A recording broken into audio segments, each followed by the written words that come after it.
Sing of the Lord's goodness, Father of all wisdom, come to him and bless his name.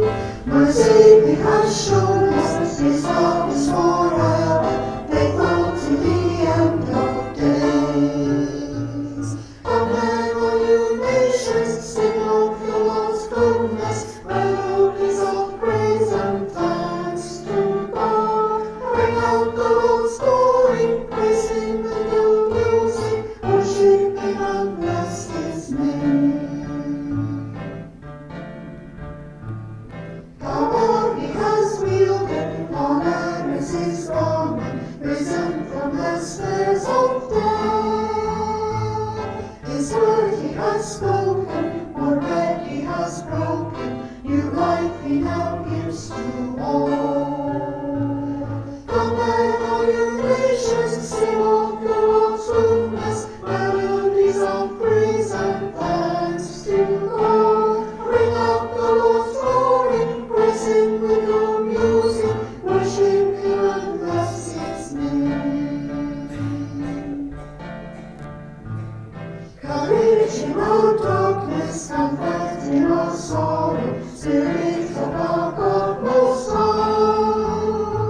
Solace for the weary, pardon for the sinner, splendor of the living God. Amen, all you nations, sing of the Lord's goodness, melodies of praise and thanks to God. Bring out the Lord's glory, praise him with your music, worship him and bless his name. Praise him with your singing, praise him with the trumpet, praise God with the lute and harp. Praise him with the cymbals, praise him with your dancing, praise God to the end of days. Come there, all you nations, sing of the Lord's goodness, melodies of praise and thanks to God. Bring out the Lord's glory, praise him with your music, worship him and bless his name.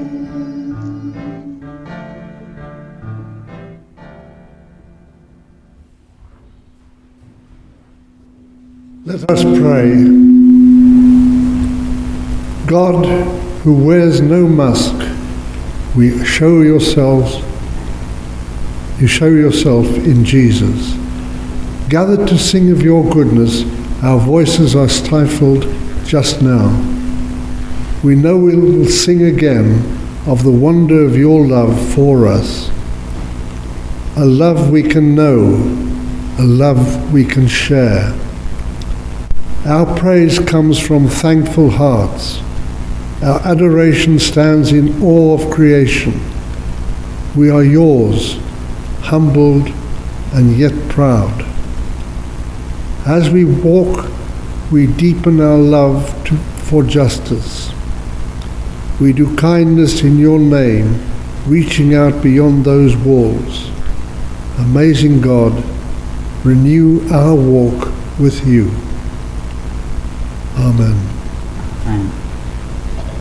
And let's say quietly the prayer Jesus taught those who would follow him.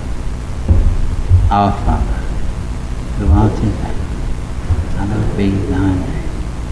Thy kingdom come, thy will be done, on earth as it is in heaven. Give us this day our daily bread, and forgive us our trespasses, as we forgive those who trespass against us. And lead us not into temptation, but deliver us from evil. Thine is the kingdom, the power and the glory, forever and ever. Amen.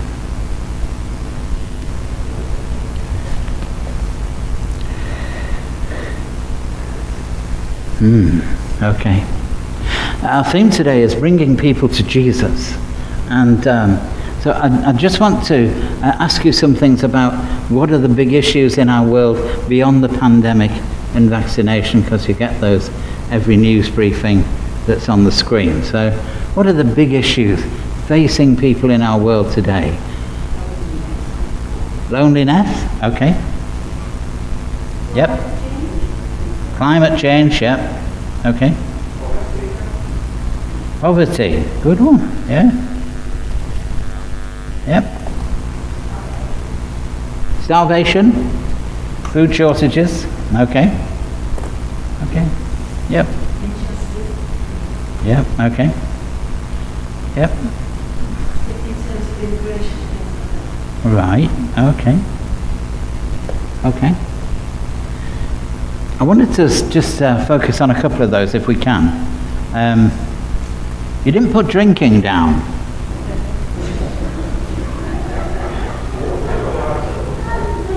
And I don't mean water because it's a warm day today, but during this time of pandemic, consumption of alcohol has risen considerably. And some church movements years ago were sparked by the overconsumption of alcohol. Some of you may be young enough to remember them. And things like the temperance movement. And I remember going to Boys Brigade and proudly gaining my temperance certificate, which is hidden very well at the back of my cupboard, but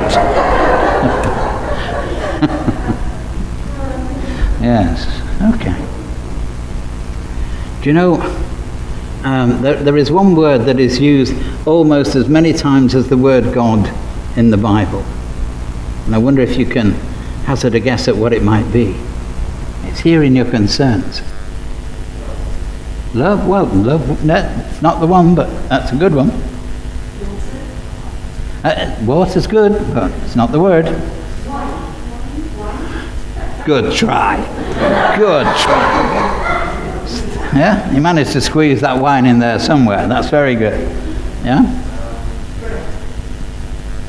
Shall I tell you? It'll save us half an hour. It's the earth. The earth occurs somewhere between 800 and 1,000 times in the Bible. And that's because people don't always use the same word for it, but it's what they mean. And in some sense, that's part of our issue, isn't it? You know, because sometimes people use the same word, but it's not what we mean. So we have to think about bringing people to Jesus. What does that mean? In our Bible readings today, we'll hear how some people did that. And certainly our church is developed around this fellowship, that is a fellowship in Jesus' name. And we're drawn together by his example. And his example touched on a lot of those things you've mentioned. You didn't mention aging. I thought that was very neat, really, because most of us experience that with varying degrees of success. Yeah. You know that Stroud is the most densely populated area for over 65s in Gloucestershire. Did you know that? Yeah. See, it's amazing what you can learn coming to church. See, we could just tell people that, you know, if you came to our church, you'd learn loads of new things. Yeah, and we think they're true. So our minister said them. Okay. So our focus today is bringing people to Jesus. And to do that, we need a new vision for our life together, because what we have now works for us, and we need it to go further. So we're going to follow that idea, I think, by hopefully singing I Dream of a Church that joins in with God's vision. And we will stand and not sing.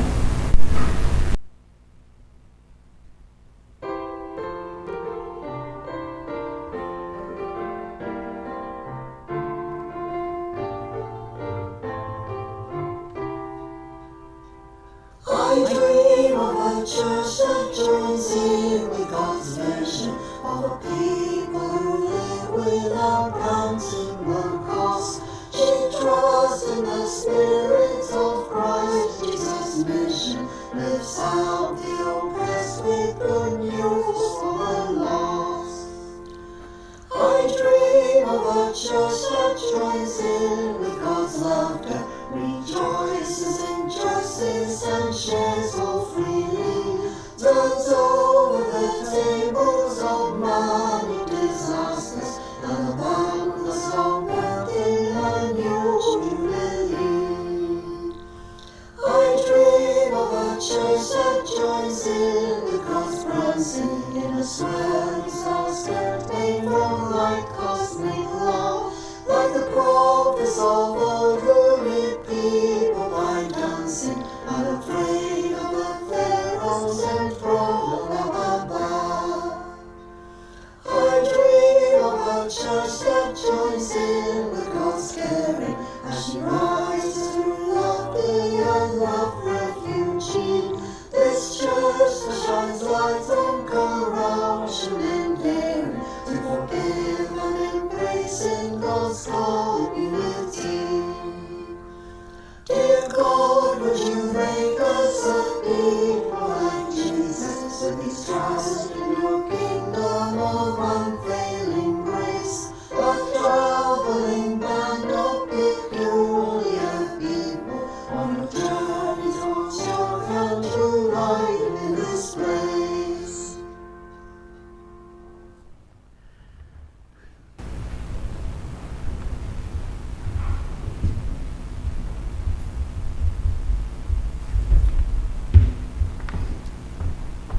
What Eric was just talking about, I was reminded of the quiz that we saw recently, which says, what was the new word that they had added to the Oxford Dictionary? And it was self-isolation. Oh, right. In March. Wow. Very topical. From 2 Samuel 7, 1-14, God's covenant with David. Now when the king was settled in his house, and the Lord had given him rest from all his enemies around him, the king said to the prophet Nathan, "See now, I am living in a house of cedar, but the ark of God stays in a tent." Nathan said to the king, "Go, do all that you have in mind, for the Lord is with you." But that same night the word of the Lord came to Nathan, "Go and tell my servant David, thus says the Lord, are you the one to build me a house to live in? I have not lived in a house since the day I brought up the people from Israel, from Egypt, to this day, but I have been moving about in a tent and a tabernacle. Wherever I have moved about among all the people of Israel, did I ever speak a word with any of the tribal leaders of Israel, whom I commanded to shepherd my people of Israel, saying, Why have you not built me a house of cedar? Now therefore, thus you shall say to my servant David, Thus says the Lord of hosts, I took you from the pasture, from following the sheep, to be prince over my people Israel, and I have been with you wherever you went, and have cut off all your enemies from before you, and I will make for you a great name, like the name of the great ones of the earth. And I will appoint a place for my people Israel, and will plant them so that they may live in their own place, and be disturbed no more. And evildoers shall afflict them no more as formerly.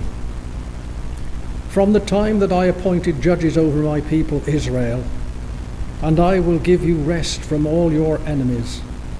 Moreover, the Lord declares to you that the Lord will make you a house. When your days are fulfilled and you lie down with your ancestors, I will raise up your offspring after you, who shall come forth from your body and will establish his kingdom. He shall build a house for my name, and I will establish the throne of his kingdom forever. I will be father to him, and he shall be a son to me. Thanks be to God. Amen.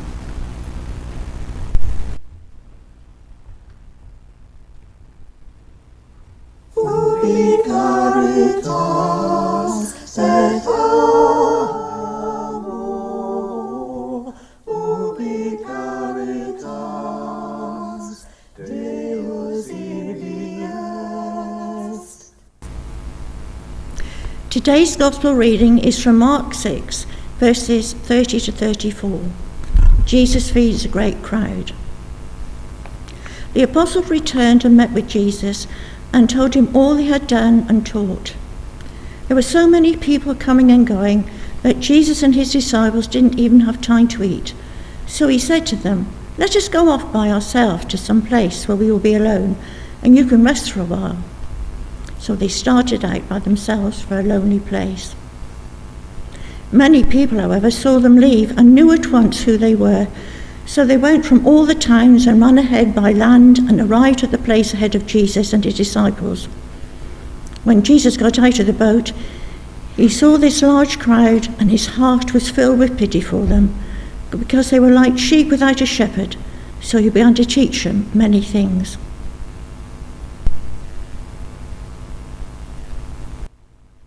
Ubi caritas et amor, ubi caritas Deus ibi est.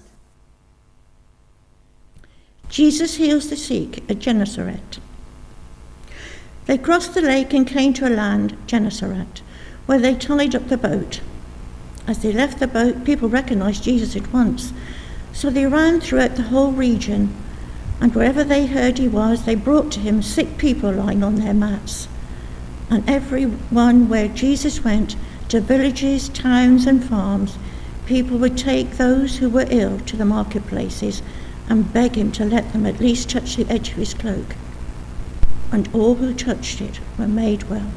Thanks be to God. Ubi caritas et amor, ubi caritas Deus ibi est. We've been trying to do new things, and that was one of them. And there'll be a piece of reflective music after what I'm sharing with you now. And I hope you'll take that moment to reflect, because we're in this strange situation, aren't we? In the pandemic, there's all sorts of things going to happen tomorrow. Some people are going to throw their masks off and dance down the street. I'm going to ask you to keep yours on during the meeting that we have next door, and will you sanitize your hands as you move from one place to the other. That means it will take a little while, but it will be the safest thing. Well, in some sense, I want us to hold on to today's opening hymn. In bringing people to Jesus, I think our whole life together is about singing of the Lord's goodness. The psalmist wants mercy to be embedded in who we are. And the thing that changes actions in today's gospel is compassion. And this morning, actually outside, I've been moved with compassion because I've been hearing about Peter Peake from his neighbour. And I'll have words with people later about that. But in the first Markan reading, Jesus recognizes tiredness in his followers. They shared all that they'd been doing, and he takes them away for a while to reflect.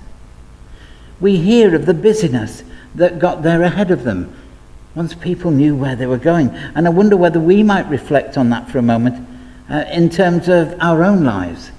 So often the business, the demands of others, gets there ahead of our opportunity to draw breath, to take a fresh look, to bring about some new thinking.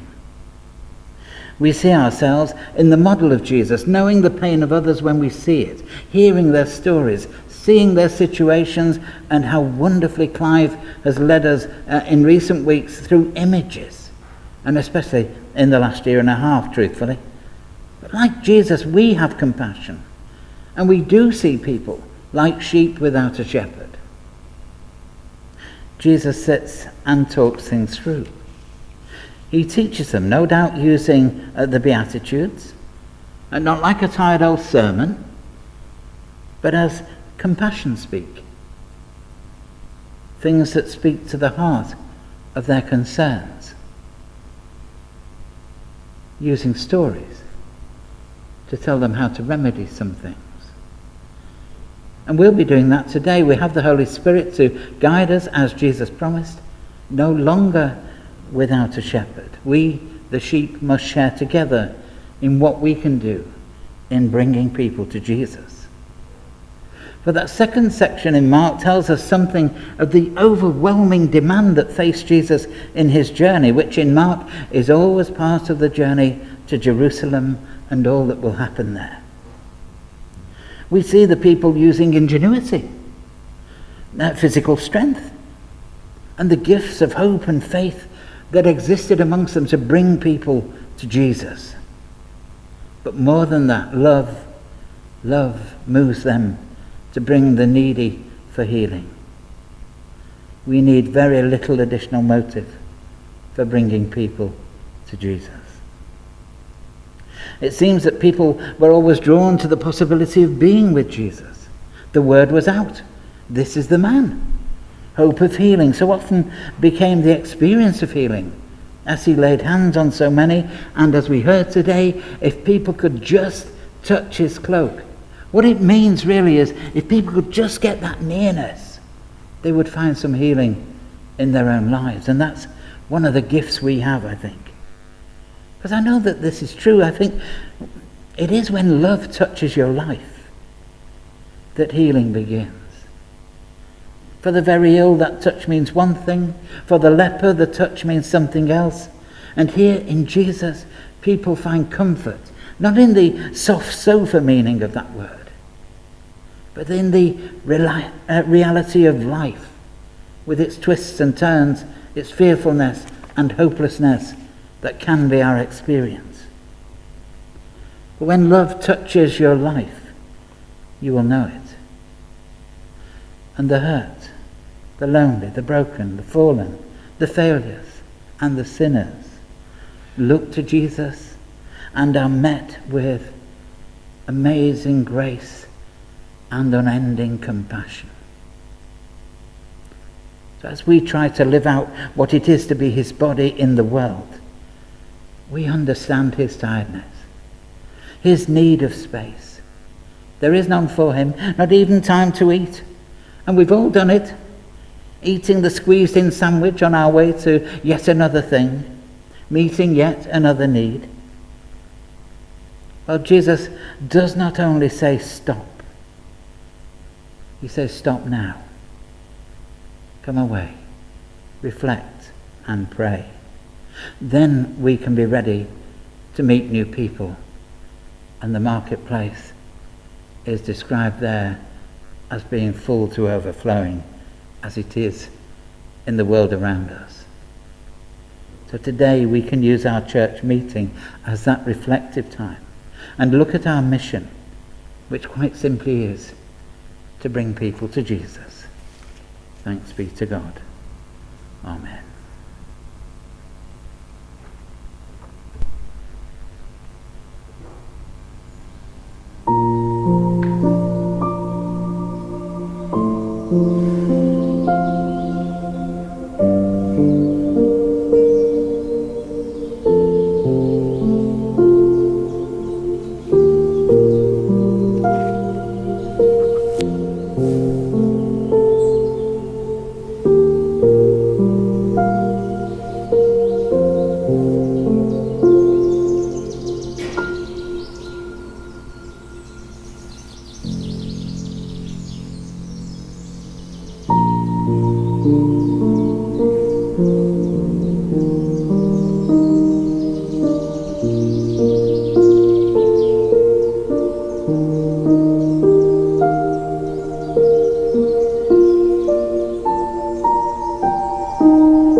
We're going to stay seated whilst this next song plays. Dave Bilborough, the hymn writer of Mission Praise fame, rang me early in the pandemic to tell us that we could use this song as often as we wanted to, which was very good of him.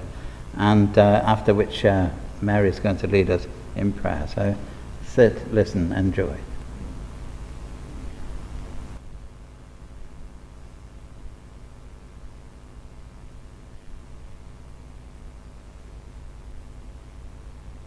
There's always new fields to plough, new soundscapes to create.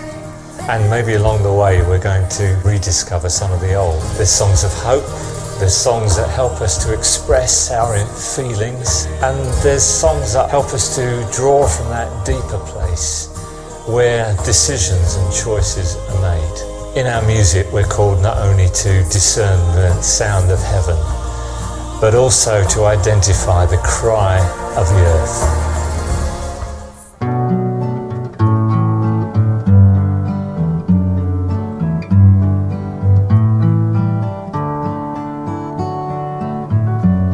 Take me by the hand, and though there are times I don't understand, your love will never fail, and my heart belongs to you.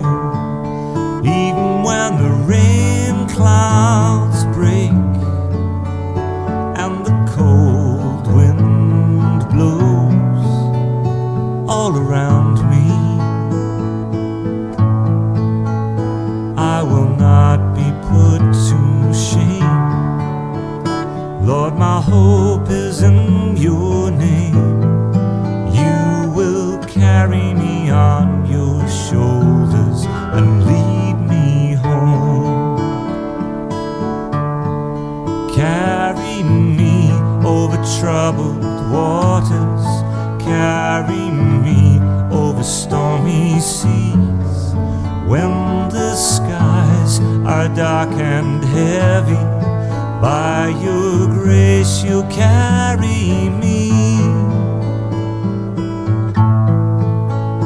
Though the way can seem uncertain, because the time of change has come, you will carry me on your shoulders and lead me home. You take me by the hand, and though there are times I don't understand, your love will never fail, and my heart belongs to you. Even when the rain clouds break and the cold wind blows all around me, I will not be put to shame. Lord, my hope is in your name. You will carry me on your shoulders and lead me home.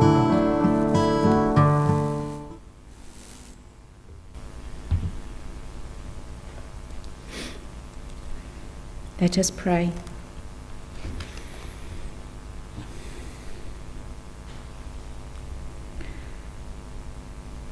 Holy and everlasting God, we bring before you our concerns for a troubled world, our hopes and fears, our dreams and visions. You gave us life and made that life a journey, driven from Eden to travel earth's pathways, with you always alongside, inviting us to find our way back to your holy kingdom, even providing a shining beacon, Christ, the mighty lighthouse in the world's storms. When those storms, be they literal, emotional, or spiritual, threaten to engulf and destroy, help us to find our way to your beacon. Give strength for the journey to those we love, those known and unknown. In our journey, we come across so many that need our prayers, need hope, need the love of God. The simple act of turning on the news is to travel through the world's woes. Every day, natural disasters, violence, poverty, sickness, and despair. We pray for those areas of Europe where floods have washed away and destroyed lives. For the US and Canada, where heat and wildfires have cleared vast acres and give a stark warning of what is to come if nothing changes. May God grant the rescuers strength, the bereaved and homeless hope, and the victims everlasting peace. We hold up to you, dear God, the peoples of Afghanistan, Ethiopia, Yemen and Palestine. May your Holy Spirit of peace bring an end to the cycle of violence that are a blight on humanity. In your own image, God, we were created to be equal. As athletes take the knee, we pray for an end to racism, bigotry and hatred. For our families and friends who daily suffer the effects of ill health and despair, we pray for your loving presence, God, to be felt and to uplift. In a moment of quietness, let us hold in our hearts those known to us that need the Holy Spirit's healing balm.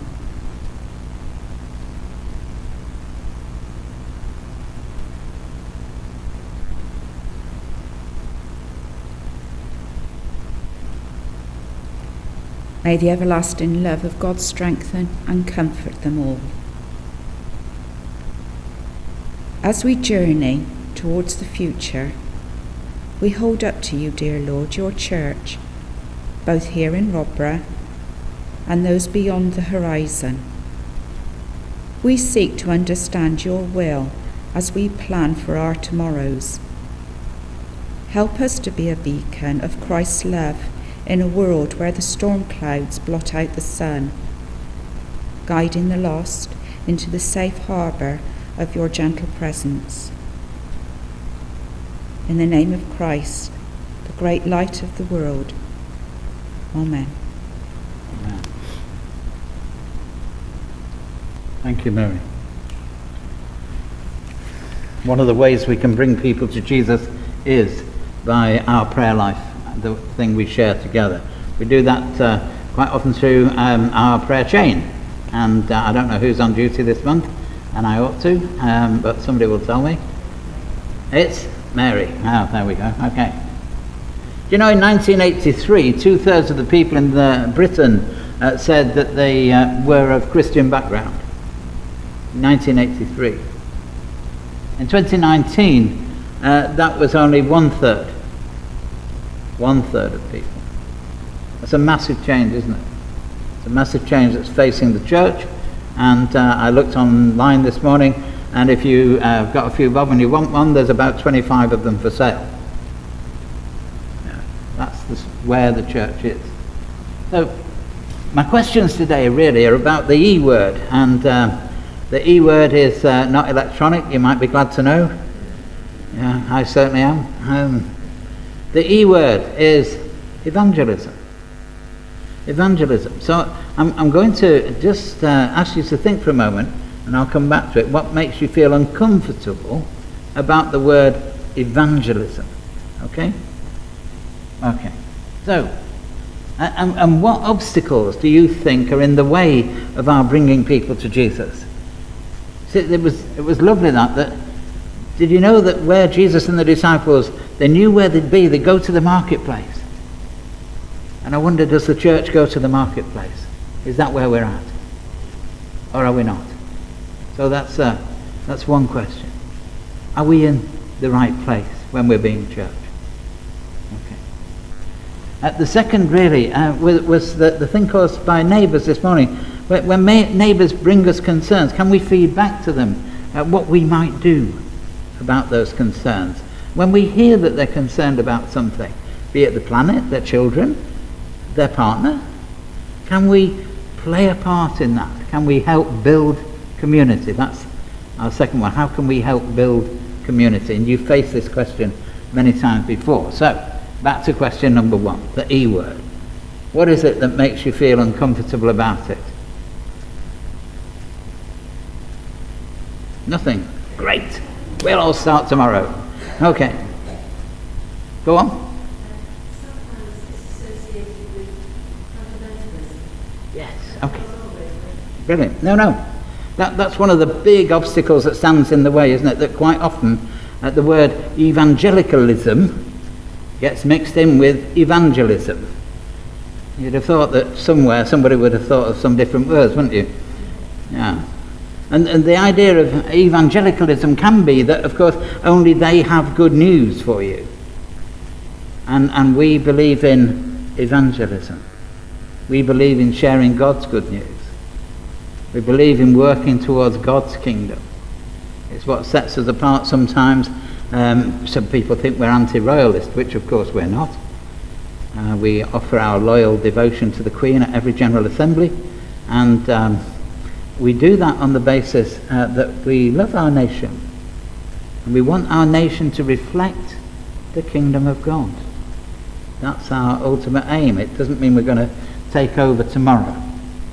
But evangelism is about sharing good news with your neighbour. And I just wonder if you can think of any ways in which you've done that. And there's no medals, I'm afraid.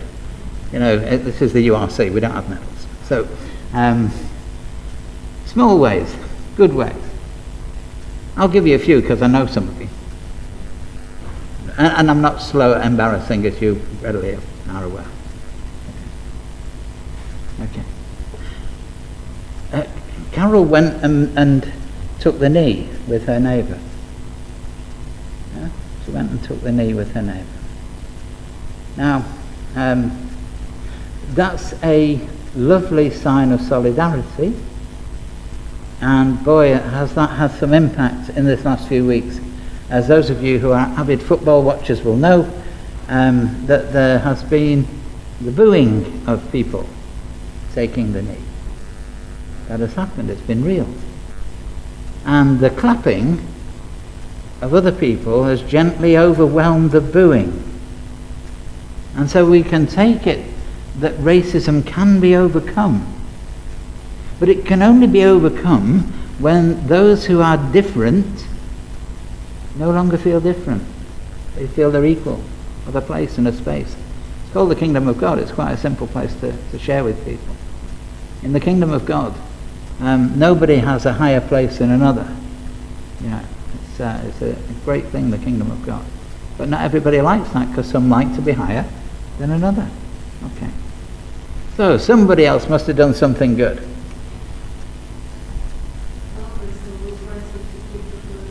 She is. Barbara, Barbara, you'll be weighed down by the medals. That's the only thing. We won't all give you the medal. But I was feeling particularly low, I have to say to you, and Barbara sent me a lovely letter with some pictures in it, and it was a really uplifting thing to do. And I just want to kind of share with you how hard that was. It wasn't hard at all, was it? It's something that Barbara does naturally. It means writing to somebody and just a card with a simple word to let somebody know they're being thought of, how much difference that makes in someone's life. How brilliant that you can do that. Okay. Anything else?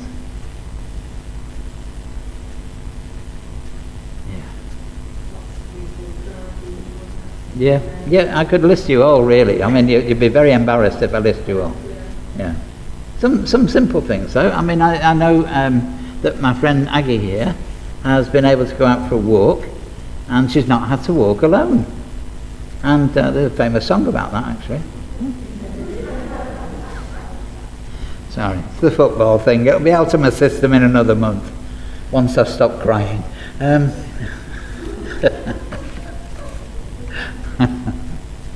But we can do this. This is what God calls us to do. God is not calling us to change the whole world, but begin to change the world where we are, so that those ripples, like little pebbles in a pond, can spread out beyond us. And so where you can do something, it might be that you can create fabulous flowers that move our hearts and make us thankful for the whole of God's creation. It can be that you simply jot somebody a line. It can be that you simply stand with them in a moment of difficulty. Let's hope we can do that, and that those questions will filter out, and we'll get some feedback from them. Our closing hymn this morning is "I the Lord of Sea and Sky," and we can stand together and not sing it.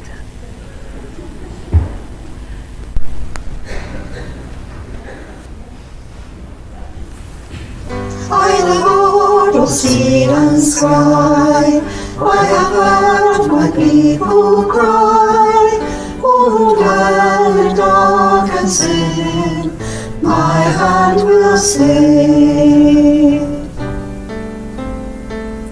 I will make the stars of night, I will make the darkness bright, who will bear my light to them? Whom shall I send? Here I am, Lord. Is it I, Lord? I have heard you calling in the night. I will go, Lord, if you lead me. I will hold your people in my heart.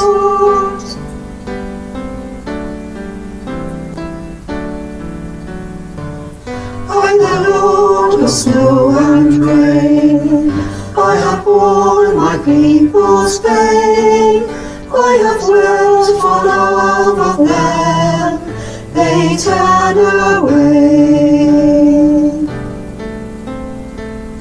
I will break the hearts of stone, give them hearts for love alone.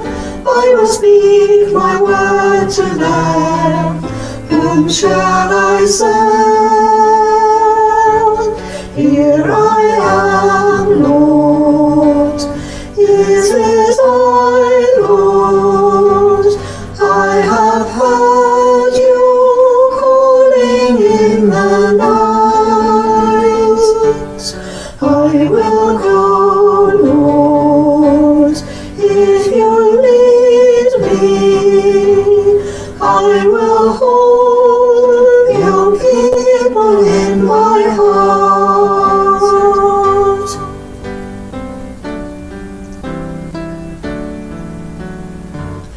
I, the Lord of wind and flame, I will tend the poor and lame. I will set a feast for them, my hand will save.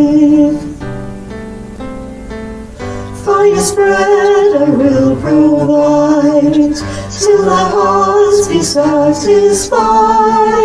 I will give my life to them, whom shall I send?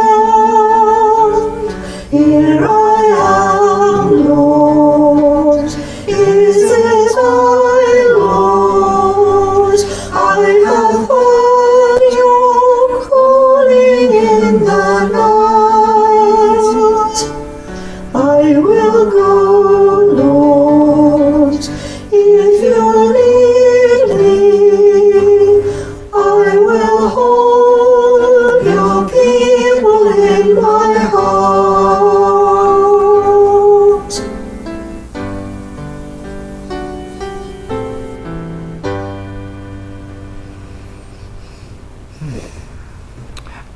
Stay as you are just for a moment, and we'll hear the blessing, which is a beautiful sung blessing. But we know we go with the blessing of God with us every step of the way, in every day. Let's hear it now.